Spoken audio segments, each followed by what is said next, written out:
Good evening. It is Sunday night, and welcome. Sunday, August 23rd, about 8:30 p.m., Manchester, New Hampshire. Tonight, we're going to move on to the book of Revelation, chapter 10. Unfortunately, Dan can't join us tonight, so let's get right into it.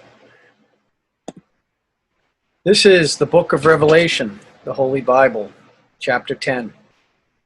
The angel and the small scroll. Then I saw another mighty angel coming down from heaven, wrapped in a cloud with a rainbow above his head. His face was like the sun, and his legs were like pillars of fire. He held in his hand a small scroll, which lay open. He placed his right foot on the sea and his left foot on the land. Then he cried out in a loud voice like the roar of a lion. And when he cried out, the seven thunders sounded their voices.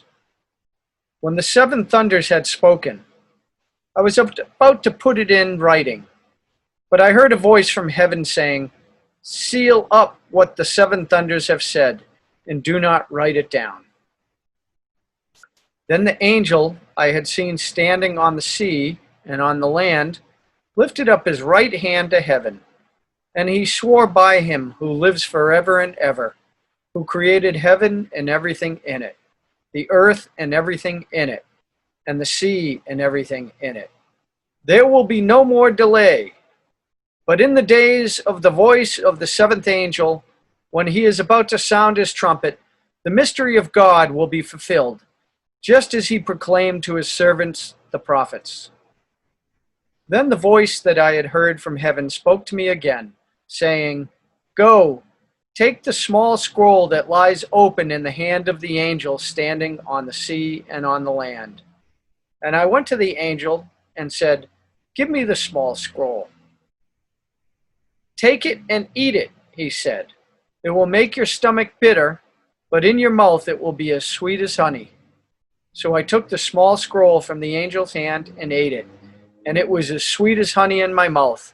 But when I had eaten it, my stomach turned bitter. And they told me, "You must prophesy again about many peoples and nations and tongues and kings." What does Revelation chapter 10 mean? This chapter is brief, introducing an interlude between the sixth and seventh trumpet judgments. The interlude consists of two main events. Here in chapter 10, John sees a mighty angel and is instructed to symbolically eat a little scroll. At the beginning of chapter 11, John is tasked with measuring parts of the temple and provided with further end times prophecies. This chapter begins by describing a mighty angel. He holds in his hand a little scroll, distinct from the scroll of God's judgment described in chapter 5. Based on this passage, some interpreters believe the mighty angel is actually Jesus Christ. Others suggest the mighty angel is the archangel Michael. In either case, this being calls out, and the result is the sound of seven thunders. What follows is a rare instance where God explicitly instructs someone, John in this case, not to reveal what he has seen and heard. Whatever message was contained in the voice of the seven thunders, that information is not to be included in John's writings. This is an important reminder that God alone knows everything which is occurring. We are not meant to know all things, and we cannot claim to know all things, either about the end times or any other subject. This passage also reminds us that God, in the present day, is restraining the influence of evil and holding back on judgment. He exhibits patience for the sake of our salvation. At some point during the end times, however, God will no longer hold back. There will be no more delay, and the catastrophes of the Great Tribulation will happen according to their own natural timeline. God's merciful restriction of evil and loving hindrance of judgment will end. John is then giving a highly symbolic order to eat the small scroll being held by the mighty angel. This echoes a similar instruction given to the prophet Ezekiel in Ezekiel 2-3. The initial acceptance of God's word is sweet. Knowing it is communication from God. And the ultimate message is one of reconciliation and peace. However, mankind's process of reaching that peace involves judgment, mayhem, and death. This is the bitterness of preaching a sweet gospel to the world, knowing that those who reject God will face his terrible wrath. As part of that bitter obligation, John is required to deliver prophecy about many things. Well, what I will say is this. It's much more fun doing these Bible readings with Dan. And it's much more interesting. I really don't have anything to say. Nothing's coming to mind. A lot of times when me and Dan are reading these things, I'll get a thought or a vision of what I should be saying, as I've done in past weeks. But this week, nothing comes to mind, really.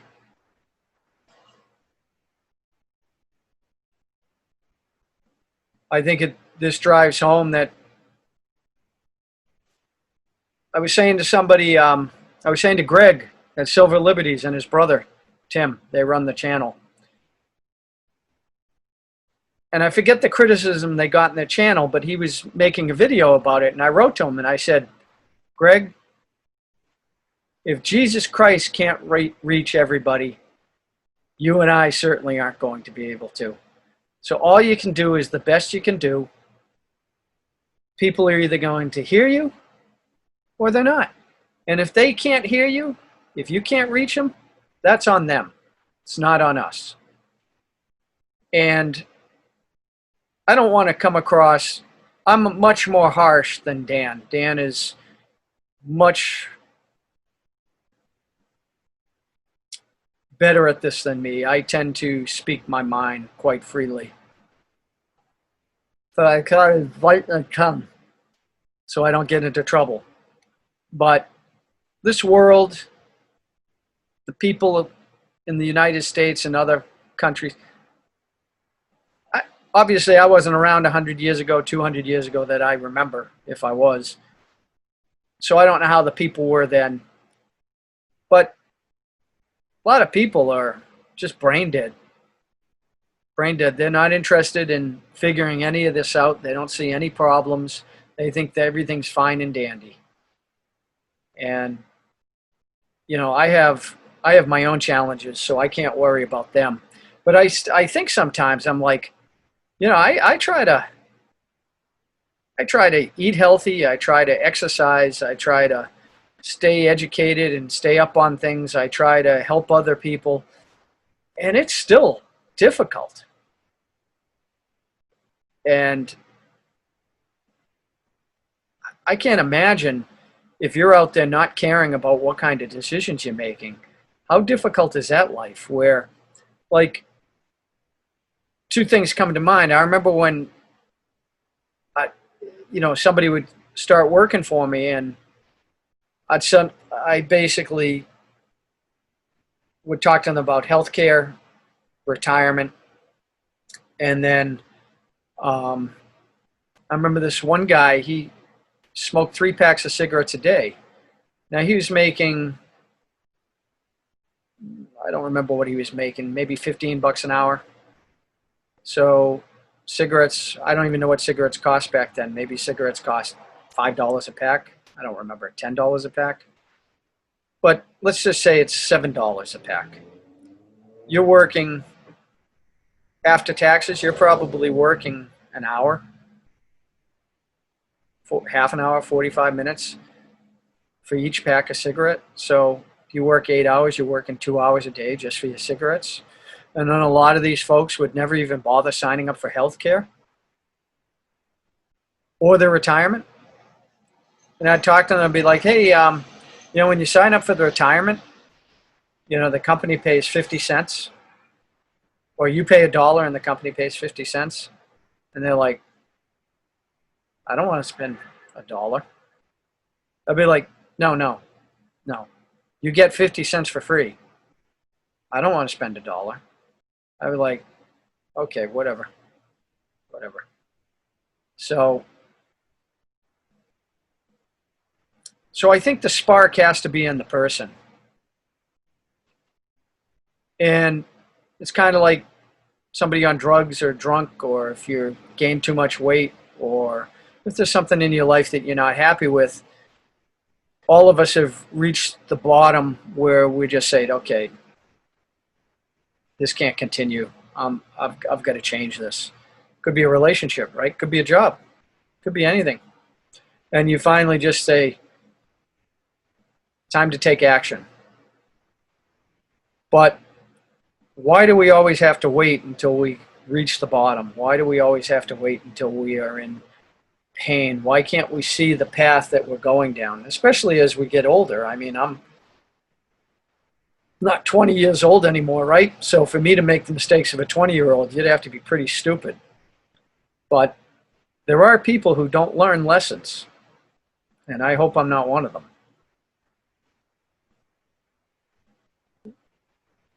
But Dan did send me a video, and I forget who the guy who did this, and what he said is, we aren't put on earth for ourselves. We're put on earth for God's entertainment, right?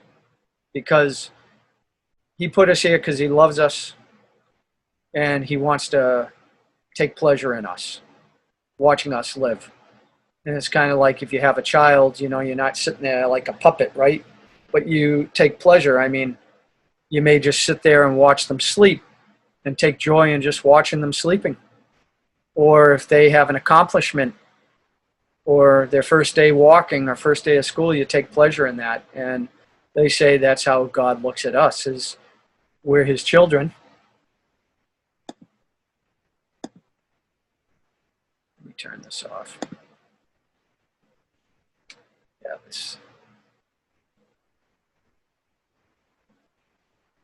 And I always go back to, I think it's Matthew 26, where he talks about, well, let me look that up. Okay, it was Matthew 6, verse 26.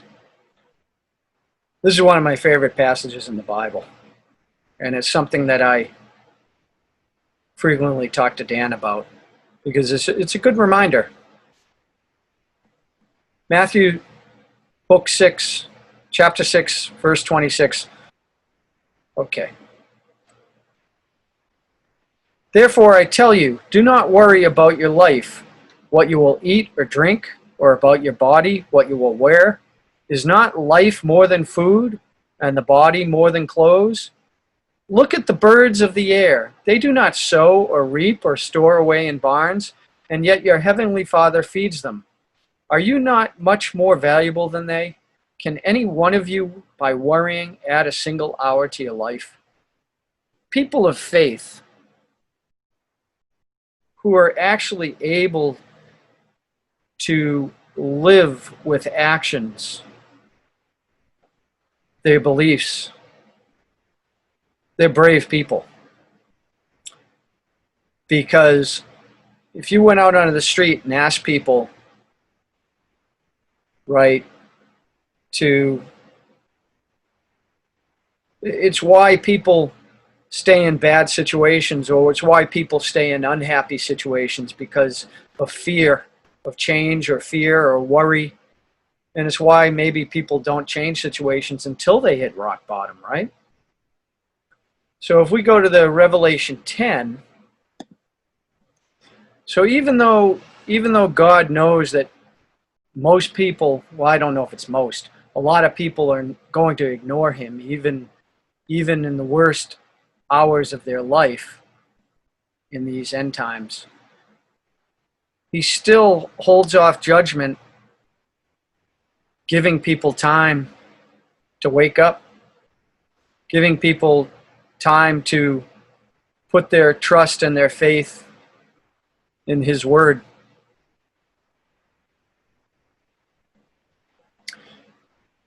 And let me just, before I close, let me just propose this. Even if you have children or grandchildren or a house and whatever other possessions and commitments, a business, whatever, how many more years are we going to be here? So,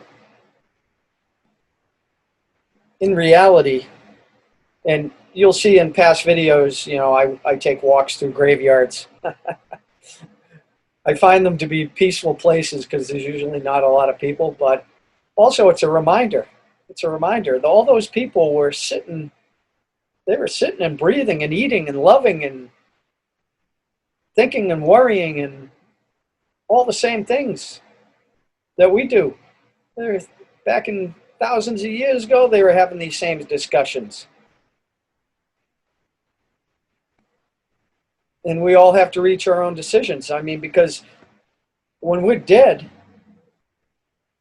it really isn't going to matter. It really isn't going to matter. And as I said in one of my other videos, 50 years after we're dead, are we going to be remembered? Most of us probably won't even be remembered. Realistically,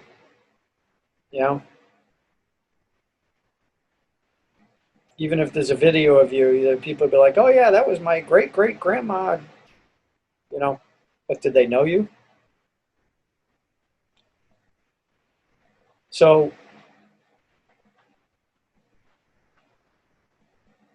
I guess what I'm saying in a roundabout way is at the end of this video, you will notice that I put grateful for another great day. And while every day is not great, some days are horrendous,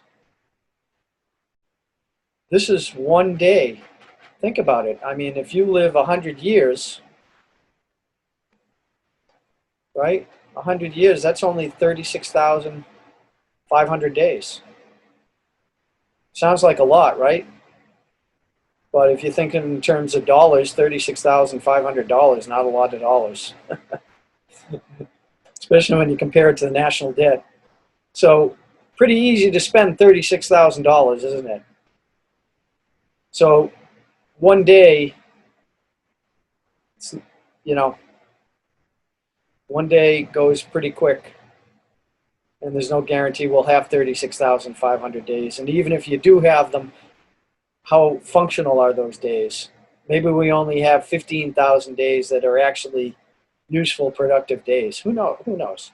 But the point is, we spend X amount of hours in the 24 hours doing what we don't want to do, or doing things that don't make a difference.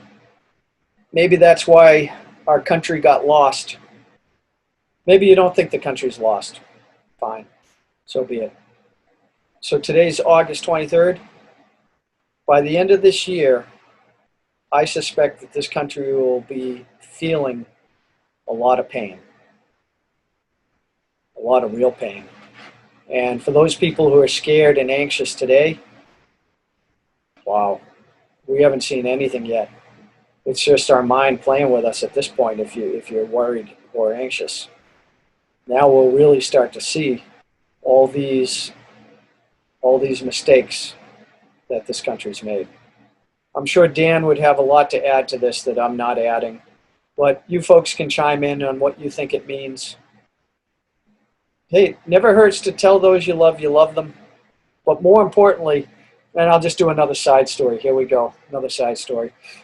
When I first started going to China, and I have videos of Ting Ting, and she used to tell me, like her parents have never told her they love her.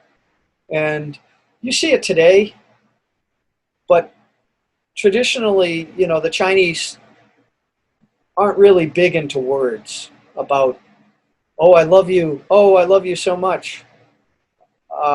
They're more into showing love through actions. So I remember saying to her one time, I'm like, well, how do you know your parents love you if they're not telling you? She's like, of course they love me. They provide for me. They guide me. They take care of me. And so through those actions, they show their love. And that's how they determine whether somebody really cares about somebody. And I think that's true of anything in life. Is pretty easy to say you are going to do something, or you're going to care for somebody, or you're going to take action on something, and then you never do it, because words are easy. All right, that's it. Peace.